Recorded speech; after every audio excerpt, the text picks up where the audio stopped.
of the committee. Brother Desmond Nebwe, please come up. Sister Chinyere Undu, please come up. Dr. Gloria Odemono, please come up.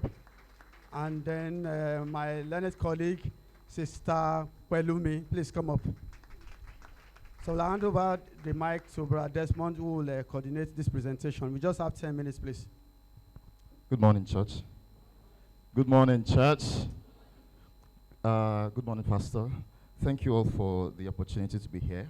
So, like my chairman has said, a few months ago, this committee was set up, and it was originally called Faith Recovery Center, right? But after sitting and deliberating for a while, we decided to change the name to Faith Trybe Recovery Center.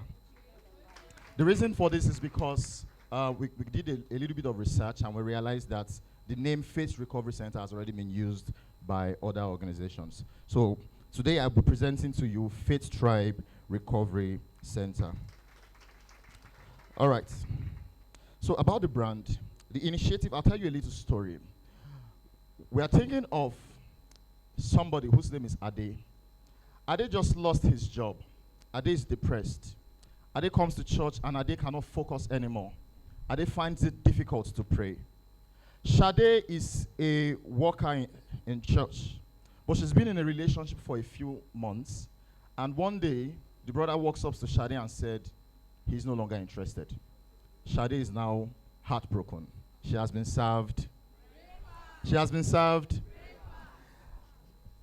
Bolaji just got converted. Bolaji has been dealing with addiction, pornography addiction, drug addiction. He's been even into Yahoo.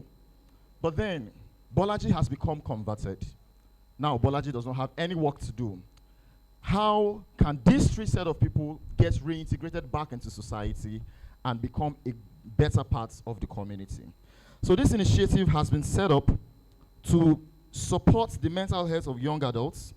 At our center, we understand the unique challenges that young adults face when it comes to mental health issues and the likes. So we have set up this committee, or Pastor has set up this committee to be able to provide high quality, evidence-based care rooted in faith and compassion.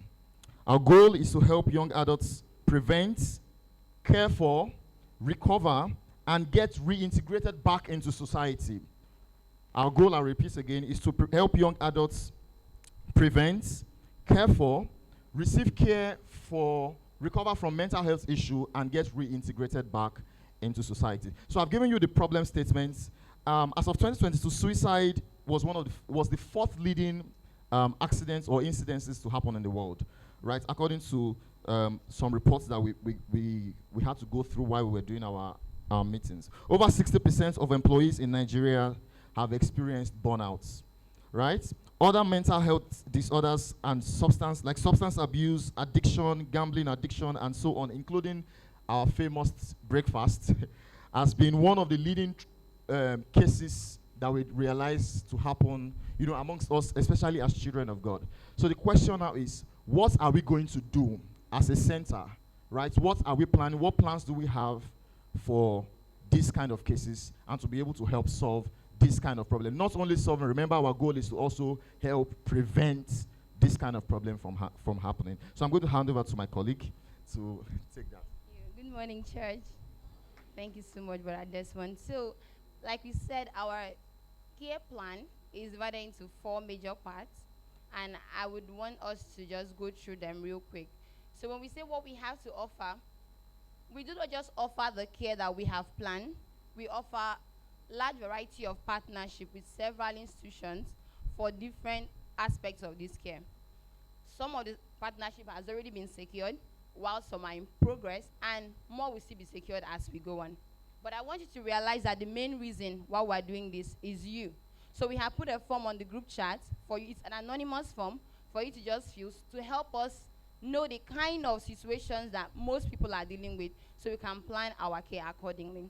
So first of all, we offer the care. I was hoping this could have been projected so we can just go through it together. I'll use yours. So first of all, we offer the care plan, and in the prevention rather. Prevention is the first aspect of our care. And in prevention, what we'll be doing is organizing our social media handle is already off. I think Bro Desmond and Barrister Chinedu will give more context on that. So on these social media platforms, content will be shared, which regularly, and the aim is for mental health education. There will also be consistent Twitter space event held, tailored specifically for our needs. And there will be in-church prevention sessions. We're going to have one very soon and more subsequently. And there is also a crowd prevention session, something like a hug to cheer campaign where we'll all go out. Every one of us will go out, offer hugs to cheer and to lift up people who are broken-hearted. The care, that's the second aspect of our proposal, is an open counseling session, which we'll be setting up. We'll use volunteers, not very many because it's a very confidential system, so we don't want to make it so many people involved right now. So very few persons who will be trained, they already have experience, but they'll be retrained for this purpose. And we'll announce the launching of a counseling session that will be happening here subsequently. We've already gotten approval from pastor concerning that. There will also be referral cases. We understand that some mental health cases have like a physical comorbidity to them. Maybe someone might be having a fainting spell or panic attack or other physical expressions like that. We may not be able to handle at Faith Trybe Recovery Center, but we are already having partnership so those people can be referred. And it's okay, don't worry. The payment is subsidized by us. By the church, rather. No, you can clap. And there's also going to be partnership with other rehabilitation centers for some of our clients who will need more intensive care. The third aspect of our program is the recovery. In the recovery, like in the case of Brother Bolaji, Sister Shade, Brother Ade, they would need hand-holding for them to be able to navigate such terrible life experiences that they've gone through. This is where we come in. We're going to provide for them a monthly or quarterly anonymous session, recovery session. Now, because of the time, and we don't want to get people too busy, this will be in cluster. So some mental health conditions are similar to each other. Suicide and depression, they're kind of similar. Burnout, disappointment, they're kind of similar. Stuff like that. So we'll put like a cluster and organize this recovery. And remember, they are what? Anonymous. So your data is well protected. There are forms for volunteers to fill. There are terms and conditions. And you can be rest assured that what we are doing is going to be very ethical. Then there is also going to be the monitoring of clients based on referral, like we have said. The last part is the reintegration. So some of the people that have gone through some mental health disorders, when they are done in their recovery, they find it difficult to readjust. Like someone who just came from prison may find it difficult to just reintegrate back to society like that. They might have guilt, they might have shame, they might have problem communicating their feelings and emotions. So we understand that's a need. So we have the reintegration. Thank you. We have the reintegration aspect. With this, we are going to partner with FIRST, the Faith Employability and Entrepreneurial Scheme. Yes, for skill training for those who need it. Some persons might just come out of prison and they need to learn some skills to help them reintegrate properly. There's also going to be hosting of family sessions. We understand that some mental health disorders are connected to the family, right? So there might be need for family reconciliation, so to say, and it might be more than one session. So we also have that in plan as part of our reintegration plan. And there's assistance with legal solutions, and then reintegration session with counseling. So there'll be learning, there'll be encouragement up along that journey. Our project timeline is stated here. Please kindly progress project timeline. So right now, this month is our kickoff, our rollout, and basically what we are doing now, our social media handles being rolled out, our logo, our branding, and all that. And also the calling and the training of volunteers will be happening. We'll put out the call very shortly so you can sign up if you want to work with the Faith Trybe Recovery Center. Then next we have the engagement that from next month we'll hold our first virtual prevention session, and then there will be training for the volunteers which will be continued. Yeah. And then going forward, we have other activities. So we had shared our budgets real quick, and that's how it splits. Right now, we have a budget of about 400,000, 424,000. That's just for the first tranche of activities that we're going to be rolling out, and it has been approved. Glory to God. Okay, so partnership goes stores. We have the church, the first, and then subsequent partnership that will be forming. So thank you. Can we take questions? Okay, so can we take question? Any question? one or two questions we can take. Social media handle is stated to us. I'll come to you, sir. Please, can you project the email and social media handle so you can contact us? Yes, sir. Yes,